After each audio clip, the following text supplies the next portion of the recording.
Now, I hear that you have some interesting things to talk about today. Yeah, because when you have those epiphany moments. No. Well, I do. I mean, I think to myself all the time. I talk to myself all the time. Yes, I know that you talk to yourself all the time.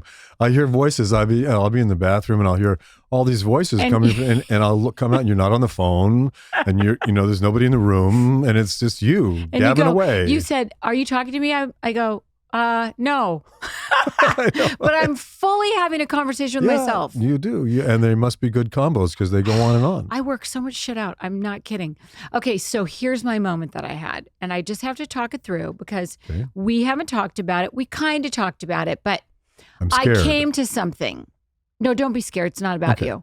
Don't be scared. This is what I came to.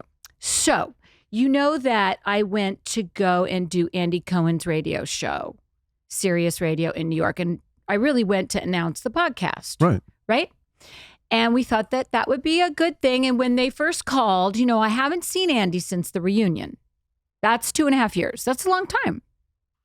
Oh, where is this going? Is this going to be radioactive? No, it's not. I'm going to tell you exactly what I think happened to me in this moment. Yeah. Okay. While you were talking to Andy? Let me just go back. Okay. Don't rush.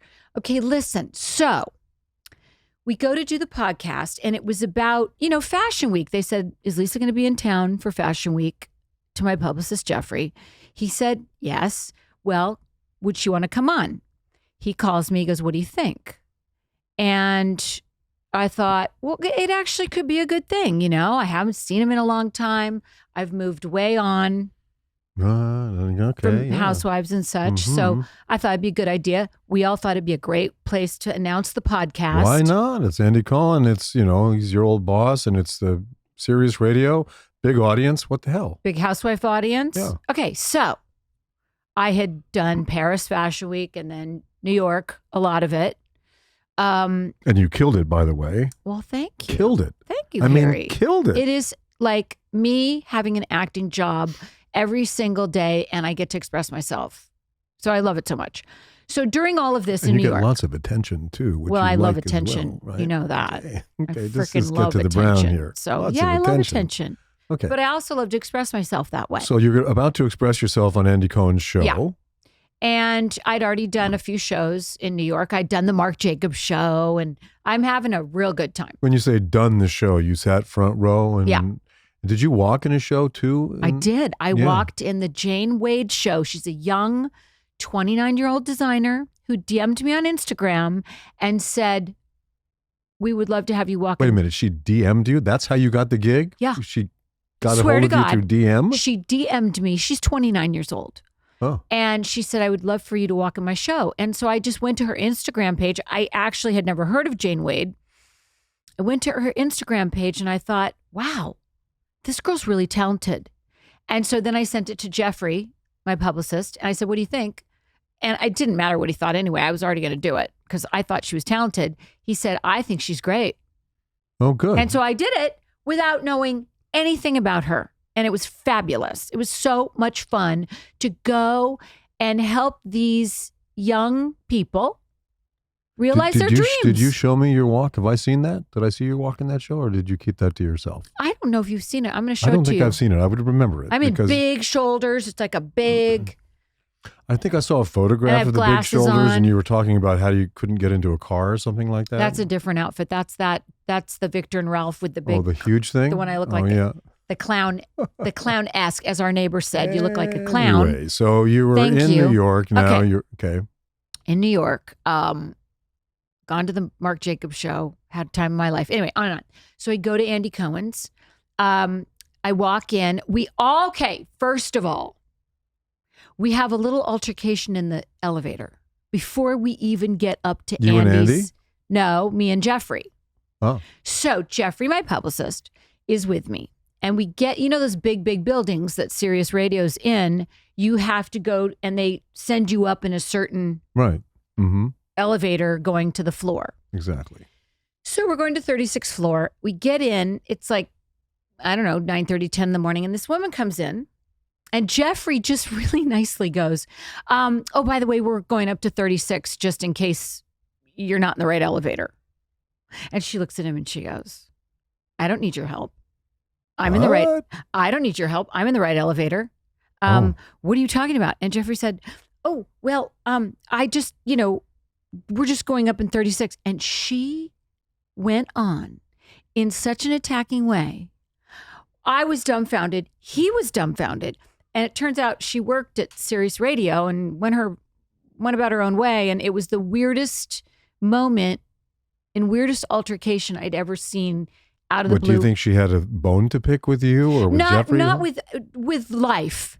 I mean, clearly I had empathy for her because clearly she's a very unhappy woman and just needed to she just was like, mind your own business. You're not the elevator cop. Really? Yes. Mind your own business. You're not the elevator cop? I mean, he literally was just being kind. So that's the first moment. Yeah. That sounds like some really weird energy. It was really weird energy. And it shook me a little bit, to be honest, because it was so aggressive for absolutely no reason. Absolutely no reason. That happens from time to time. Some people are just in so much fear. Yeah. That, they have to lash out and act out in the moment or whatever. Yeah, you meet people like that and you go, but wait a minute, just chill out. Take a chill pill. I mean, we're in an elevator, you know? the three of us, and at one point... And they're strangers, right? She's a stranger. Total stranger. That's so weird. Maybe did she recognize you? No, but as she's sort of, browbeating him, she looks over at me and she goes, oh. So she does recognize me in that moment. But after the fact. After she's already done that. Right. And then she looks at me for a minute and goes, oh. And I go, hi. And I go, just sending you love. That's what came out of my mouth. Really? Oh, good for you. I'm just sending you love. Okay. And she clocks me for a second like, I know who she is or I watch her or whatever. Then she goes right back to Jeffrey and starts in on him again. Maybe she thought he was somebody else. No. He's a complete and utter stranger that she'd never seen. She didn't like him bossing her around and telling her what floor we were going to. He meant no malice. That's what was so frustrating. So that's the first moment we have. Go in the green room for a second. Anthony, his producer, comes in. Anthony used to be his producer on Watch What Happens Live. So I've known Anthony for years. Have a nice moment with Anthony, but we tell him about this woman that had this little moment with us. Anyway, takes us down to Andy and John. John's his co-host, sidekick, who I've known for years. Anyway, sit down. And so the night before, I'd gone to see Erica in Chicago. Erica Jane in Chicago, playing Roxy. So much fun. I surprised her. And then I went backstage after. And she was talking to me and she said, I just want to warn you that Andy is going to bring up when he sees you tomorrow on his show about you calling the show the Titanic. I go, what? I didn't even remember I'd said that, on a podcast because I started doing podcasts to promote our podcast. Are you following? I'm following you. So basically, podcasts are a minefield for you? Oh, no doubt. Absolutely. Okay, always have been. But I didn't really remember saying this. It was something I threw out and just didn't even, I didn't clock it. So were you talking about his show or the franchise sinking like a ship to the bottom of the ocean? Or were you talking about moving deck chairs around on the Titanic as though that's a frustrating thing to do because in the end we all sink? However, whatever interpretation you take of it. You basically said that Housewives is the Titanic. Yeah. Oh, okay. Okay. Well, I can see how the producer of a show might think that, well, that's a little, Right. So she warns me about it. And I go, Okay. oh, gosh. Wow. Okay. I will address it with him immediately. And sounds like he's hurt. His feelings are hurt. And I'll apologize. So I knew it was coming. Right. I go. First thing I say to him, gosh, you know what? I hear Erica told me that, you didn't like that I said that about the Titanic. And hey, if I hurt your feelings, I'm sorry. And he giggles and he goes, wait, we're going to talk about this on the radio. Oh, so you weren't on the air yet? Oh, no, so ma'am. you brought it up. No, sir. So what if you hadn't brought it up? Do you think it might have he was already going to bring it up. He just wanted me to save it for the radio. He was going to go there. He was going there no matter what. So what I'm finally getting to after taking 20 fucking minutes to get to it, maybe 15, is this. What happened to me, I believe, is the minute I walked into that space, I fall into a trope of housewife to big daddy. Wait a minute. You're going to have to explain that. Okay. A trope. First of all, I'm not even sure the trope is the right word. Trope of housewives and... Okay, so I fall back into a role that I played, I believe, for 8 years, where I give my power to Andy Cohen, who is my boss. Just dynamically, that is where I went right back to, almost like a little girl going back to the role she plays in her family. With daddy. So Daddy. Andy was daddy? Well, I always called him Big Daddy. Oh. So in the moment, go into that role of, because really, when he starts to talk to me about it, all I really needed to say was, yeah, so that's my opinion. And I'm sorry if I hurt your feelings, but that's my opinion. Like, really, that's all I needed to say. I didn't need to like tap dance and hem and haw and leak all over the place. Did you tap dance, hem and haw, and leak? Yeah. Uh-oh. I did. I didn't hear this broadcast, but... yeah, I did. And then I finally kind of got myself back and I went, yeah, no, I'm not going to take that back. It's the Titanic. I said it.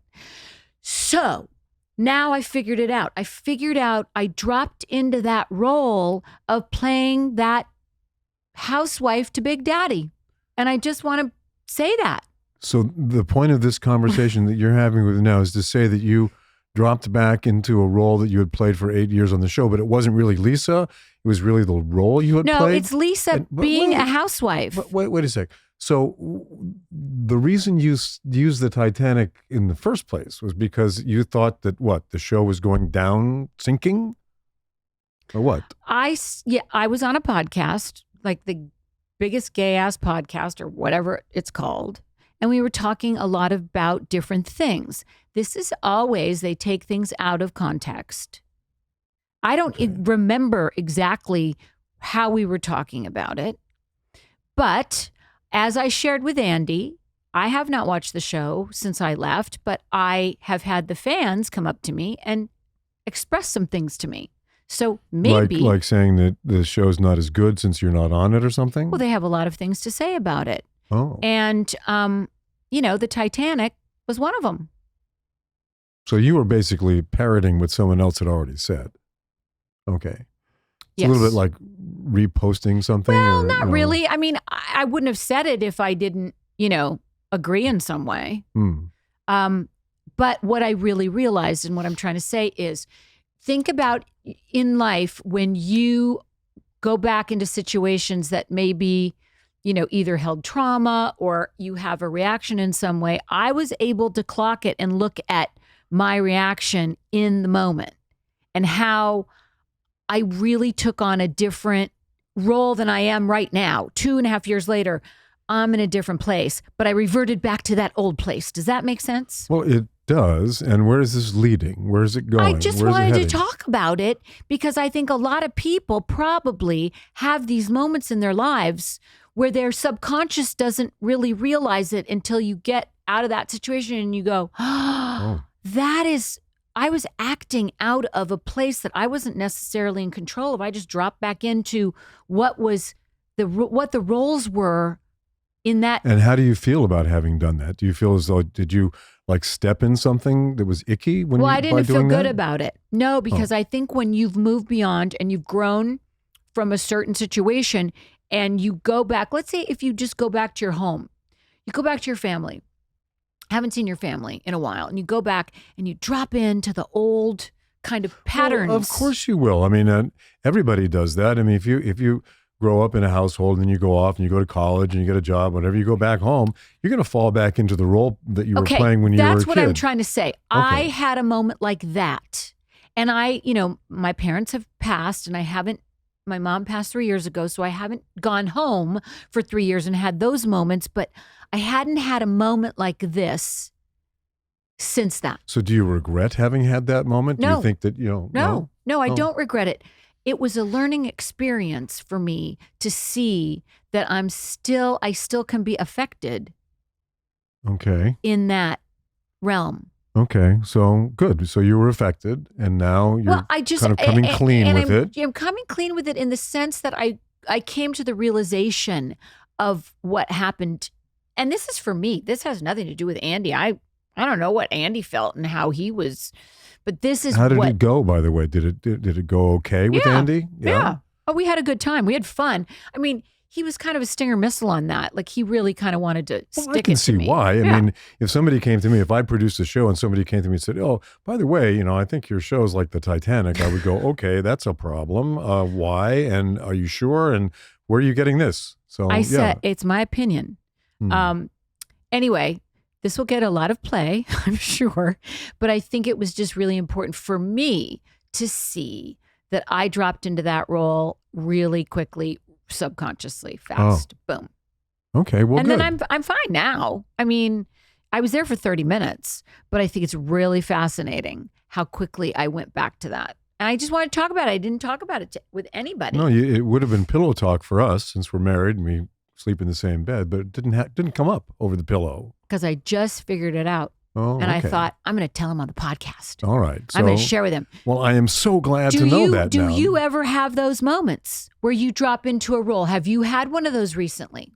I'm sure that I have. The parental thing, I haven't had any parents for many, many, many, many, many years. So that's not an issue for me. But yeah, there probably are times when I revert back. I can't think of one right now, but there probably are times when I do that. But yeah, so what's the other thing you were going to talk about today? Did I have another thing? You said you were two things you wanted to talk about. Do you have anything to talk about? I'm going to tell you that you're going to be really happy tomorrow afternoon about this time because I'm going to have a new haircut. Oh, great. Yeah. See, the thing is that you really don't like my hair to be the length that it is right now. It's okay right now. This is when I love it. This is my favorite moment in my hair thing. I was a hippie for so many years. I had really long hair for many years. And whenever I get a chance to grow my hair, like during the pandemic, I grew my hair down below my shoulders again. Loved that. And I was real great about it. Oh, I was so great about it. I just let you do it. So I'm going to look, what do the kids call me? A horse after this haircut? They say I look like a horse. I don't recall that. I don't recall the horse. It's the horse look. You look 20 years younger. Like a young horse, like a filly, like a young pinto or something like that. I love your hair like this. It's so cute. It's, another thing I love because he'll cut your eyebrows. He does like a real good male grooming on you. Yeah. And it's good because, those eyebrows grow and it's like I need a hose down right now. So as it's your kind of hose down that, men need to keep trimmed up. They just do. Yeah, but men need to get their things ears I can't trimmed. trim because it itches too much. If I trim my chest hairs or if I trim down there, like I'm crazed. Have you ever waxed it down there? Oh no, no. How much would we have to pay you to wax your pubes? 7 figures. Oh, really? Yeah, a lot. Wow. No. Well, the good news is you're not that hairy. Like you don't have like a bunch of hair all over your back and stuff. I appreciate that. No hair in my feet either. You're not a hairy being. You're not a hairy being, but your eyebrows do get out of control. Well, as you get older, your eyebrows tend to grow. They say that your fingernails and your eyebrows grow after you die. They do? That's what I hear. I don't know. And your nose and your ears get bigger when you get older.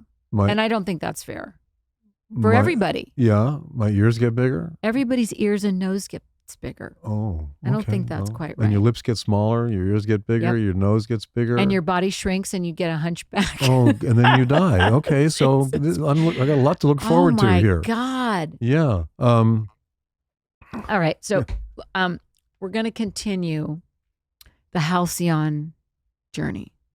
We have to still talk about it. I guess so.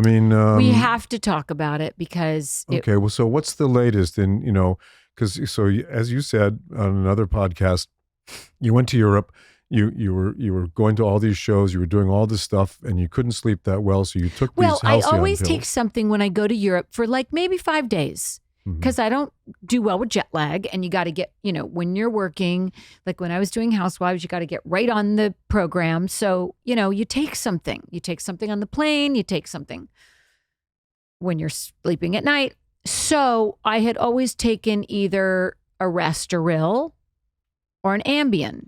Okay, yeah, but the Halcion thing, because I remember Halcion back in the 90s, in the 80s and the 90s. Actually, my ex used to take Halcion, and she went on location one time. And I think you should tell this story. Okay, so she went on location one time. She was working somewhere, and she went back to her hotel room and called me up, and we were having a nice conversation. She said, "I've just ordered some tomato soup, and but she said I'm just taking a Halcion, so I might get my words might slur a little bit or whatever." And I'm talking to her on the phone. We're talking away, and all of a sudden she just nods off and stops talking to me. And I said, wait, hello. Couldn't get her back on the phone. And then I got nervous. I called back the hotel and the line was busy, called back, line busy. And I finally called the hotel. I got to the front desk and I said, wait a minute, you guys, I think something's happened. She's not answering the phone, blah, blah, blah, blah. And so they go, and then they call me back and they say, we think there's a problem. She's, we've looked through the window and there's, looks like blood all over her. And what she had done is, like, in the middle of a conversation with me, she had fallen asleep and spilled the tomato soup all over her. So the hotel guys freaked out when they looked through the window. She had blood all over her. They thought she was covered with blood when actually it was just tomato soup. But that was the first time I'd ever heard of Halcion. And then there was an article, I think in 1991. A cover of on Newsweek or Time or something, where they said the nightmare of Halcion. Halcion nightmare. Yeah. Okay. So all right. So why are they still prescribing that drug? Okay. Here's what had happened. A friend of mine had some Halcion, took some Halcion, and said, "This is great. It doesn't make you groggy. You take it. It's great." I said, "I'd like to try that. It sounds great." But I didn't really know about Halcion. Call my doctor. She goes, "Well, we don't really prescribe that anymore, but I'll prescribe a little bit. And if you just take a little bit, you'll be fine, but you can't take it for more than like a week or two." Like, you can only take it for a few days at a time, right? Yeah. They say I said, "I'll just take it 5 days in a row. That's it." Yeah. But how can people do that? I mean, if you can't sleep, if you're traveling and you're having trouble sleeping, you have to take you're going to take something every night, right? Well, while you're traveling, but I'm usually home in 6 days. Okay. So it was never a problem. But here's where it became a problem. We went to Cayman. I went to Paris. I went to New York. I took it the whole time. Okay. Because what happened also, cut to when I was in New York, I got that sinus infection. I think I mentioned this last week. Went to my doctor, gave me my steroids, gave me the prednisone. I can never sleep on prednisone. You're like, and the prednisone, why would you? That's a steroid. Why would you take that? Because I was so swollen. My sinuses were so inflamed. Oh. So she gave me that. And I said, I've got my Halcion, but I'm almost out. Can you just give me enough to get through the prednisone? So she did. But then it just made me take it more, right? So cut to, I'm just feeling terrible, right? I feel awful. And I go, what have I taken in the last month? Like a new vitamin, a new anything. Like, I go down my list. Only thing that's new in my life is Halcion. I go, you know what? This is too good to be true. I can sleep so easily. I wake up, I'm not groggy, but I feel like shit. I'm going to stop taking this right now. You mean the Halcion was working so well, it seemed to be too good to be true? Yeah. Okay. Because nothing's that But good. It is too good to be true. It because is. Because now you're paying the price big time for that. I'm so in withdrawals because you can't just stop cold turkey. Obviously you can't. I mean, I've been dealing with this for a couple of weeks now. And so tell them what happened to me. One of the things that happens, you get like flu-like symptoms, right? And then all of a sudden my hands are tingling and hot. Remember I'd show you my hands, they'd be hot. Yeah, your hands would be all red and hot. And my jaw's throbbing. Your jaw's throbbing. You said you couldn't feel your face anymore. I couldn't feel my face. Your nose was numb, and you thought maybe you'd done a lot of cocaine or something. I didn't, though, because I don't do cocaine. But my nose was so numb. And then I had this really sour, metallic taste in my mouth. Ooh. And it was, I just felt awful. And I was like, okay, you know what? I'm not going to do this anymore. But that's not the weirdest thing. The weirdest thing. Okay, so I don't know. They're all pretty weird. We go and we look at all the side effects, all the things that can happen when you're going through withdrawals from a drug like Halcion. Halcion. Right? So they list all these different things. You get headaches. You get memory loss. All these different weird things that happen. Cravings. To you. But then it says cravings and also irritability, a little OCD. OCD. So I come in the kitchen the other day and you're up on the kitchen counter on your hands and knees, and you're reaching up to wipe the top of the thing that holds the pots and pans, and like the top of it is like it's 8 feet up in the air, and nobody ever looks at the top of that, and yet somehow you're obsessed with cleaning the top of that thing, that rack. I cleaned every single top of every single frame in the house. And painting. I filmed it because it was, I've never seen you do that before. I was insane. I had to clean. And by the way, it was black because of the fires. That's what's so gross about maybe there was the a lot whole of thing. smoke in the air. But yeah, so they needed cleaning. But man, you were on fire that day. I was crazed. And so then that's not, to add insult to I was injury, crazed. I come into the kitchen the next day, and what do I see on the kitchen counter that I've never, ever, ever seen before in our house, but a big box of ding-dongs. Okay? And so, I mean, ding-dongs? What are the ding-dongs doing in our house? You want to explain that, please? You would think that I would order on Postmates groceries all the time. You just think I would, but I so enjoy going to the grocery store, right? I love to go to the grocery store. What? Yeah, you can order your groceries online and they deliver them. You know that. You love to go to the grocery store? Oh, I love to go to the grocery store. Which grocery store? Only one grocery store. Well, I like two to go grocery stores. I like to go to Gelson's and Erewhon. Yeah. And Bristol Farms. And Bristol Farms. Yeah, the three most expensive markets I won't go in to, the world, not just in LA, but in the world. I won't go to Ralph's. That's what you do. But I was skimming on my Postmates and I saw that you could order from Pavilions. Like I wanted a peanut butter and jelly sandwich. And so I needed bread because we had no bread. I needed some new jam. And then as I'm scrolling, I see ding dongs and I go, I got to get some ding dongs. That's in my crazy Halcyon withdrawal, whatever, because I would normally not do that. No, normally we haven't had peanut butter and jelly sandwich in our house Since the kids were there. And we've never, ever, ever, even when the kids were there, had ding dongs in the house. We did have snowballs and we did have Twinkies, though. I used to give them those. I think I remember a Twinkie one, but you know what a snowball is? I do not know what a snowball is. It is pink coconut ball thing that is delicious with cake inside. Oh yeah, well I do recall you're biting into a ding dong, and you went and then you said it could have more cream in it. That's exactly what I said. And what was very disappointing to me though, is they used to wrap them in foil, and you would open it up and you'd unwrap your foil. It doesn't come in foil anymore; it comes in plastic, and that was very disconcerting to me. Oh. Yeah. Oh. So they've taken some cream out, which I'd like a little more cream, and I miss the foil wrapping. Well, so I ate at least 6 of them, 3 one night, 3 the next night. I have had at least 3 peanut butter and jelly sandwiches. And the house is cleaner than a whistle house right is now. Fucking it so looks, clean. By the way, the house looks fantastic. It sure You've been does. going around. Listen, you maybe want me to be this crazed more often. No, because I've had to wear a flak jacket. I mean, too, really, for the last poor week. Everybody. Anyway, they're clean as a whistle now.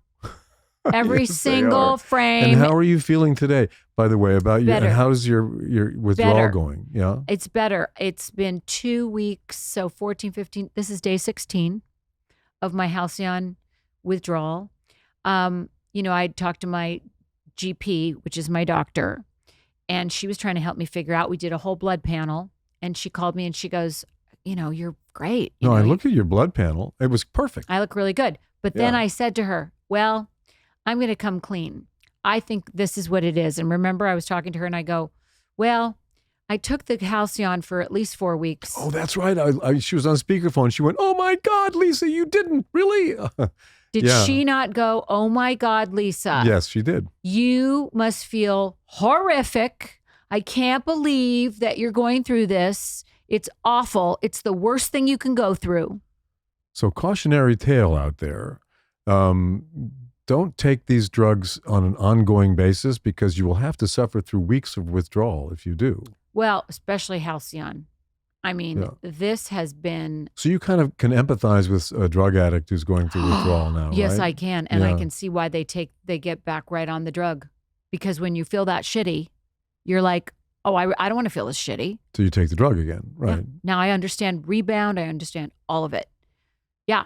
Mm-hmm. It's been rough, but it's getting better. I remember telling our kids when they were growing up and when the conversation about drugs first started to percolate in the household, and it started with Dimitri, my son, who's now 45. I said to him, I know that, everybody experiments with drugs when they are growing up. I did, everybody did, I never did any opiates, but, there are other things out there that, could be kind of played with when we were in college. You took acid. You took a few and acid times, right? We don't need to go quite there. Well, but why yes, not? It's okay. That was the story of my becoming an actor when the Hell's Angel popped something in my mouth, that's another story, and I'll tell that story. Was that his fault, or no? I mean, you took it. I was popped on my in your hands mouth, and knees. but you didn't say no. Well, he said open wide, and he flung it in my mouth, and Anyway. So, but what was I saying? So I was talking about what I said to the kids. That's what you're talking about. I was talking about the cautionary tale that with we were Dimitri talking about. And the kids. And I said, listen, you're going to experiment with drugs. I said to the girls too.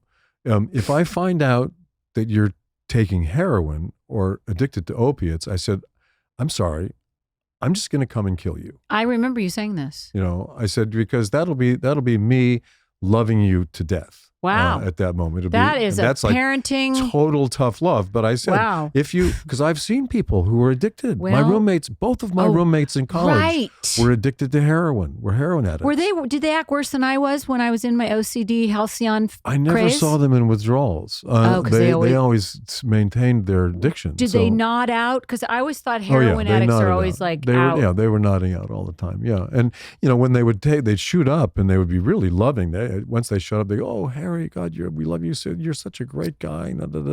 I loved when they were high on opiates because they were so nice. But then they'd come down and they were regular again. But the whole idea of using opiates, and when you're raising kids and you know that there's a minefield out there with drugs and how they're going to experiment and you go, well, yeah, okay, I get like Molly or weed or mushrooms or whatever, but heroin, you don't come back from heroin. Yeah. Once you do heroin, you're done. And it's like, so I made it very clear to all the kids that, if they did it, I would find them and just kill them. Yeah. We have some very, very interesting parenting advice and tips. And I think that the audience is really going to get some value out of our parenting. Kill your children. I also remember, you're making me remember when, the kids were in junior high school and, the phones and social media were just happening. And the kids were like sending naked pictures to each other. Our kids were sending? No, but they were sending them like at school. Like it was a thing. So I read about this when people, what's it called when you're sexting somebody or something like that? Yeah, the kids were starting to do that. And I remember going to like a homeroom meeting or whatever, like a nighttime thing you go. What do you call that? Open house. Parent-teacher conference. Yeah, whatever. Yeah. And I remember they had an expert come up and talk to us about it. And I went home and I said to the girls, listen, I know you're going to be tempted because everyone is doing it and you're going to feel peer pressure. But if you send naked pictures, they are forever and it will ruin your fucking life. And you won't get into college and your life will be over. So I didn't say I would come kill them, but I basically said, if you do that, you will be. But I get it. But think of the mixed messages. They look at Kim Kardashian, they look at Paris Hilton, they look at whomever, and they go, okay, because of the sex tapes? These guys had huge careers. Look, they're billionaires. Because of the sex tapes? Well, that's a sex tape. That's how they started. Well, I can't speak of that. I mean, I know there was such a thing, but I don't know if you're telling them that their career will be over, their life will be over if they sext tape. Yeah. If they sex, they won't get into college and their life will be over. And then they see these other people who have gigantic billion-dollar careers who started by basically doing that. So how did we keep them from doing it? Because guess what? We did. No, so they haven't done it yet. Well, not yet, but now they just do it in public. I mean, well, that's true. Now I guess, Amelia just walked to the D Squared fashion show basically naked. Well, I mean, that seems to be her signature, right? But here's the thing. Think about it. I pose nude pregnant, and then I pose nude again. So your mom does it, and your dad does love scenes with people completely naked. How do you not go, oh, well, my parents did it. Why can't we do it? We have a lot of mixed messaging going on, Harry. I guess there's something like that happening. Yeah. But nevertheless, regardless of all the mixed messages, they've turned out great. I know. You know, I mean, I got to say, I'm so handly of the way our kids are handling themselves isn't right it? now. Yeah. It's truly remarkable. We always joke and say the bar's really low that, they didn't go to jail. They never were arrested and they didn't die. So that's a pretty low bar. It's a really low bar. Well, I mean, I went to jail. I forget why you went to jail twice for pot. Yeah, I've never liked weed. I've never really smoked it. So why that? I don't remember buying weed ever in my life. But wasn't that like a thing in the 70s? Like you just smoked pot? People had lids. A lid was an ounce of pot. One of those, in those days, you could smoke the whole fucking thing and not get high, or get only a little bit high. It was $10 for a lid. How much was a lid like that? It's an ounce. It was an ounce. Yeah, it was like a baggie. But it's illegal if you got caught with it, right? Yeah, you go to jail if you got caught. Well, I didn't smoke it much. I mean, once in a while when I was in college, but I wasn't a pothead. When you weren't taking acid. Exactly. In between acid trips. But every time I was around anybody or around weed, around anybody who had it, I was arrested along with them or for some reason. I mean, Hamptons on the beach, you were arrested. I was arrested for sleeping on the beach in the Hamptons, and then the cops found a roach in the sand, and they arrested all of us and threw us in jail. But I was also arrested in San Francisco, at the San Francisco airport, when an upperclassman at my fraternity house had given me some pills to take to USC during exam period. These were speed to give to people to stay awake so they could do their exams. And the cops found the stuff in my guitar case and arrested me for possession of narcotics for sale. Oh, I was looking at a 3-year sentence in the penitentiary. That's another story altogether. Oh my God. When we have time, I'll tell that story. Well, but yeah. So yeah, and then I was arrested a third time in Hawaii. 3? For walking on the beach with a friend of mine was walking 30 feet away smoking a joint. I was down by the water looking at the water, and he got arrested. And since I was with him, I got arrested too. I did not know it was 3 times. 3 times, yeah. Okay, wow. I have not been arrested one time, not once. You got arrested 3 times for drugs. Everybody thinks you must be a drug addict. Well, I don't remember ever even buying drugs. After these podcasts, for sure, they're going to think we are full-on drug addicts. You and me both, by the way. So let's just... And we're stone cold sober. Oh, well. Yeah, that's all right. 3 times? 3 times. That's right. Every time I was ever... Did you go to jail all 3 times? I did. Went to jail. Well, the first time I spent a good deal of time in jail, like 18 days or something like that. What? For that pot? For the first time I was no arrested. one come get you out? No, your parents just leave you there? I was ultimately sentenced to that. But I was arrested and thrown in jail. And then my parents wanted nothing to do with that. I called them and said I got arrested. And they said, "Oh, that's too bad." And they didn't do a thing? They didn't do a thing. No, I had to, a lawyer, my girlfriend was running around the courthouse in the morning after I was arrested. I was being arraigned, and she was saying, "Is there anybody in the courthouse? I need a lawyer. And it just so happened that the most successful, famous drug lawyer in San Francisco heard her and took my case on pro bono. His name was Michael Stepanian. He was also David Crosby's lawyer. From Crosby, Stills and Nash, and he took me on. And wow! Yeah. Anyway, it's a long, interesting story. Is this in your book? It's in the book. Okay. Yeah, it's too long a story to tell right now. All right. Well, we're on a drug roll, so we might as well just keep going. I mean, a drug wow! roll. I had no idea. I've not been arrested. No DUI. No DUI for No, you. of course not. No DUI for the kids. Yeah. Thank God. Yeah. Yeah. So yeah, Wow. but it's a cautionary tale. Yes. That what you've been going through. We And are so cautionary tales, we are. everyone, right now, right here. But somehow we're still vertical when we want to be, horizontal when we want to be. We, we've stayed out of jail for years and years. So. Well, you not so much, but you have stayed out for a lot of years now. That I'm a good boy. You are a good boy. Yeah. Definitely are a good boy. So what are we doing, Eve? Yeah, let's spin the wheel. I think it's been a sec since we've done this. Yeah, let's spin the wheel. So for anyone who's just tuning in for the first time, this is a wheel of topics that Harry sent me, and I'm just going to spin it, and then Lisa and Harry are going to riff on it for a little bit. And you guys call in and leave us voicemails because we want to answer your questions. It's so fun. Yes, please leave more voicemails. The link is in the show notes. Okay, I'm going to spin the wheel. Okay.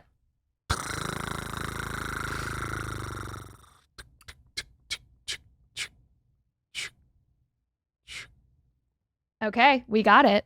So today's prompt is, would you be or are you an organ donor? I think I am an organ. Are you an organ donor? I believe I am an organ donor. And if I'm not, I should be. Yeah. I think so. It's a little macabre. Except I wouldn't do it right now. Not with these organs on the Halcion. The Halcion ride. I think I would put it in the notes like, don't take them right now. Take him in a month or so. I wonder if that happens. I wonder if, like, you got in a car accident today, God forbid, they take your organs tonight and they put them into somebody tomorrow. If that person's going to go through withdrawals, that is a horrible thought. I don't wish this on anybody. I really don't. I don't wish this on anybody. No, I don't. No. Well, so, yes, organs. So are you think you are? I think so. It's on our driver's license, isn't it? I don't know. Look at my driver's license. Wouldn't it say I'm an organ donor if I am? I think it's in my, in your will, in your directive. No, that's a different thing. This is in your driver's license. So I got my driver's license. I always felt nervous, like actually making the choice. So I don't know if mine is. Wouldn't it say on here and none? It's so macabre what we're talking about right now. None. Yeah, I would say don't take mine right now. Don't take the organs right now. No restrictions, no endorsements, but I'm sure I'm an organ donor. Can I show you something while we're at it? Wait a minute. What does this little thing say here? It says donor on it, right there. Oh, well, look at that. There it is. See that little round red thing? It says donor. Yep. So, because why are you here? Do you recognize these genes? I do not recognize those genes. True religion genes. I'm bringing them back after Timothy Chalamet wore them. Remember True Religion? We sold them in the store. You got to get the microphone. True Religion jeans. They were the hottest thing on the planet 15 years ago. I remember we had them in our store. Yep. True Religion.